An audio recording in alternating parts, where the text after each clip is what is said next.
ٹھیک ہے، یہ مسئلہ اجتہادی یہ فقہی مذاہب میں ائمہ اہل سنت کے ہاں بھی مختلف ہی ہے۔ یہ ابتداءً مسئلہ جو جاری ہوتا ہے اجتہاد انبیاء کے مسئلے میں، کہ نبی اجتہاد کرتا ہے یا نہیں کرتا، وہ صرف وحی کا پابند ہوتا ہے یا اپنی جانب سے کوئی اجتہاد بھی کرتا ہے۔ تو اجتہاد کے قائلین علماء کے اندر پھر یہ ہے کہ ان کے اجتہاد میں خطا بھی ہو سکتی ہے یا نہیں ہو سکتی۔ خطا کے امکان کی صورت میں پھر یہ ہوتا ہے کہ ان کے خطا کو بقا ہے یا نہیں ہے۔ بہرحال یہ ایک لمبی چوڑی بحث ہے۔ تو آپ یہ دیکھیں، آپ اپنی خطا کو جو آپ پہلے کلپ میں کہہ چکے اس کو خطا اجتہادی میں داخل کر کے سیدہ زہرا سلام اللہ علیہا کی نسبت اپنے جملے کو صحیح ثابت کرنے کے لیے یہ ایڑی چوٹی کا زور لگایا گیا، اور جہاں تک کہ عصمت نبوت تک بات پہنچ گئی، خطا کے مسئلے کو چھیڑ دیا گیا، نبیوں سے خطا کا سرزد ہونا۔ اب وہ تقریریں اور بیانات کہاں گئے جو کیا کرتے تھے وما ینطق عن الہوا ان هو الا وحی یوحی وغیرہ وغیرہ، یہ ساری ہیں۔ اور اب یعنی ایک زیادہ سے زیادہ دروازے کھلتے جا رہے ہیں۔ تو بجائے اس کے کہ چلو خطا کو اجتہادی کی چادر پہنا کر سیدہ زہرا سے منسوب کرنے کو صحیح ثابت کرنا اور انبیاء سے خطا کے صدور کو ممکن کہنا بدون البقاء، یہ سارے دروازے آواز کے کھولنے کی بجائے اگر یہی کہہ لیا جائے کہ ڈاکٹر صاحب سے وہاں خطا ہو گئی، تو کیا یہ بہتر نہیں ہے؟ نہ تو صحابہ کی محفوظ عن الخطا تو ہے نا، سیدہ ان کی طرف خطا اور بے ادبی سوء ادبی کا جو وہم نہیں بلکہ یہاں تو صریحاً ہے، وہم کے لفظ کہاں تک بولیں گے، تو اس کا بھی دفاع ہو، اور صحابہ کرام رضوان اللہ تعالی علیہ مجمعین کی بھی حفاظت ہو، جا بجا خطاؤں کا تذکرہ نہ آئے، اور انبیاء علیہ السلام کی عصمت کے حوالے سے بھی یہ چیپٹر نہ کھلے۔ تو ایک ڈاکٹر صاحب ٹھیک ہے، ان کے ستائش کرنے والے، مدح والے یا ان کا دفاع کرنے والے بہت کو کرتے ہیں، وہ ان کا اپنی ایک عقیدت ہے، محبت ہے، لیکن یہ پوائنٹ بھی ذہن میں رکھنا چاہیے کہ اگر ایک ہستی، ایک شخصیت، عالم دین کہہ لیں، اگر اس سے خطا ہو گئی ہے، اب اس کی خطا کو صحیح کرنے کے لیے آپ صحابہ کرام کی طرف یا اہل بیت اطہار کی طرف یا بالخصوص سیدہ النساء سیدہ زہرا سلام اللہ علیہا کی نسبت خطا کے جواز فراہم کرنے کی بجائے اور عصمت انبیاء تک پہنچنے کی بجائے، بھئی وہ الفاظ ٹھیک نہیں ہے ڈاکٹر صاحب کے، ان الفاظ پر ہی گرفت کرنا جو ہے وہ مناسب بنتی ہے۔ تو ان کو پہلے بھی مشورہ کئی بار دے چکے ہیں، اور کئی علماء، سنجیدہ علماء جو ہمارے اہل سنت کے ہاں بڑی عزت کے حامل علماء ہیں، وہ ان کو انتشار سے بچنے کے لیے یہ مخلصانہ مشورہ دے چکے ہیں کہ اس سے رجوع اور توبہ کر لیں۔ اگر نہیں کیا جاتا، اصرار کیا جاتا ہے، تو بہرحال یہ جملہ گستاخی پر مبنی ہوگا جس پر یہ بات کھڑی ہوئی ہے۔ اور دوسرا یہ بھی ذہن نشین رہنا چاہیے کہ اگر ہم اس طرح باب کھولتے جائیں گے، باقی یہ وضاحتی بیان میں 1.5 گھنٹے پر مشتمل صرف یہ ہے کہ اپنی خطا کو بچانے کے لیے سیدہ زہرا کی طرف جو خطا کی نسبت کی تھی اس کو صحیح اور سر ثابت کرنے کے لیے مختلف اصول، مختلف کتابوں، مختلف فنون کا جو سہارا لیا گیا، اس کی اندرون کئی ایک غلطیاں سامنے آئیں، بہت ساری غلطیاں سامنے آئیں۔ تو اس طرح سلسلہ چلتا جائے تو یہ آگے بڑھتا جائے گا۔ یہ پہلے بھی ہم کہہ چکے ہیں، اب ہم یہ کہنا یہ چاہتے ہیں کہ یہ اس کو خطائے اجتہادی کی طرف داخل کرنا، پھر اس پر لے دے کے ذریعے کلام کا معاملہ طویل بناتے جانا، یہ کس چیز کی نشاندہی کرتا ہے؟ کیا صرف اس کی کہ جو ہمارے منہ سے نکلی وہ سچ ہو؟ یہ کیا ہے؟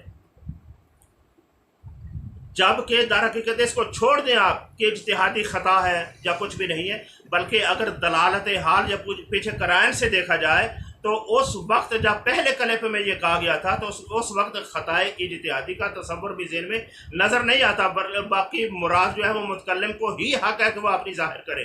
لیکن قرائن کے ذریعے وہ ہرگز یہ ان کی مراد بنتی ہی نہیں ہے، کیوں کہ وہ جس خطا کی تشریح کر رہے ہیں وہ اس خطا کی ہی تشریح ہے نا، جو تصفیہ ما بین سنی و شیعہ میں وارد لفظ خطا لکھا ہوا ہے اس خطا کی تشریح ہے۔ تو جب اس خطا کی تشریح کے طور پر وہ آگے جو ہے بیان کر رہے ہیں خطا کو، تو ظاہر بات ہے وہی خطا ماخوذ ہوگی نا جو متن کے اندر ماخوذ ہے، تو متن کے اندر جو ماخوذ ہے بلا شبہ وہ خطائے اجتہادی نہیں ہے، کیوں؟ اس لیے کہ وہ منافی عصمت نہیں ہے۔ پیر صاحب جس خطا کا ذکر کر رہے ہیں وہ عصمت کے منافی ہونی چاہیے، وہ خطائے منکر ہے، تو جب منکر ہے تو اس کی تشریح آپ کر رہے ہیں، اور اتنے بڑے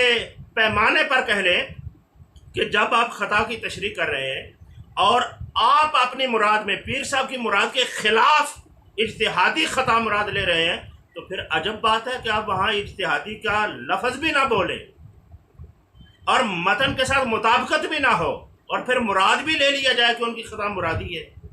اور پھر لہجے کا دباؤ تحکمانہ انداز وہ سب اس کی نفی بھی کرتا ہو۔ تو بہرحال یہ ساری چیزیں جو ہے یہ درست نہیں ہے۔ بہرحال پھر بھی ہم یہ کہتے ہیں اصرار کی طرف نہ جایا جائے، انتشار بڑھے گا، اور یہ جس طرح آرے کو اب ہم دیکھ رہے ہیں کہ سوشل میڈیا پر بہت ساری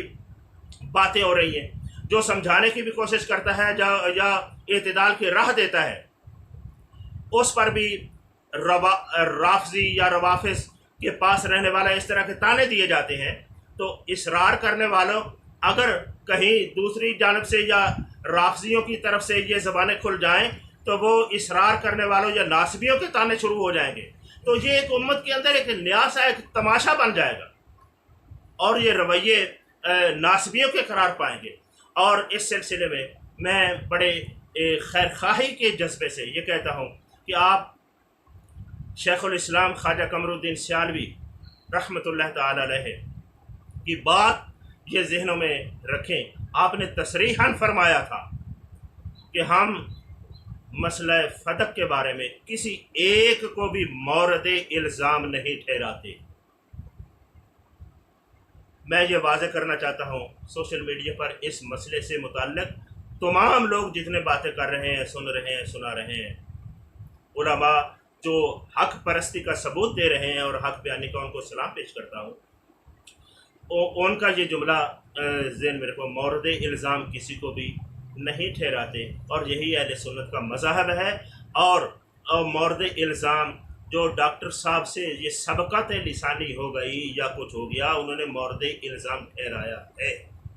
ٹھہرایا ہے، اور اس پر اصرار نہ کریں۔ ہماری گزارش ہے کہ اس پر اصرار نہ کیا جائے، اگر کیا جائے تو پھر علمی اور فنی قواعد کی روشنی میں یہ پہلے بھی علماء مطالبہ کر چکے ہیں کہ آپ کو ائمہ کی تصریحات ہمارے سامنے رکھ دیں، اور جو تصریحات یہ وضاحتی بیان میں رکھی گئی وہ توڑ موڑ کر رکھی گئی ہیں، ان پر اگر مفصل تبصرہ کیا جائے تو اس میں کئی خامیاں ہیں، کئی خامی خطائے اجتہادی کے لفظ بھی کسی نے نہیں بولے، یہ ایک الگ مسئلہ ہے، لیکن خطائے اجتہادی مراد لینا پہلے کس طرح ثابت ہوگا کہ وہاں میری مراد کوئی کرینہ کوئی ایسی چیز، تو اجتہادی خطا کی باس میں نہ ڈالا جائے، اور صحیح سمجھ جو ہے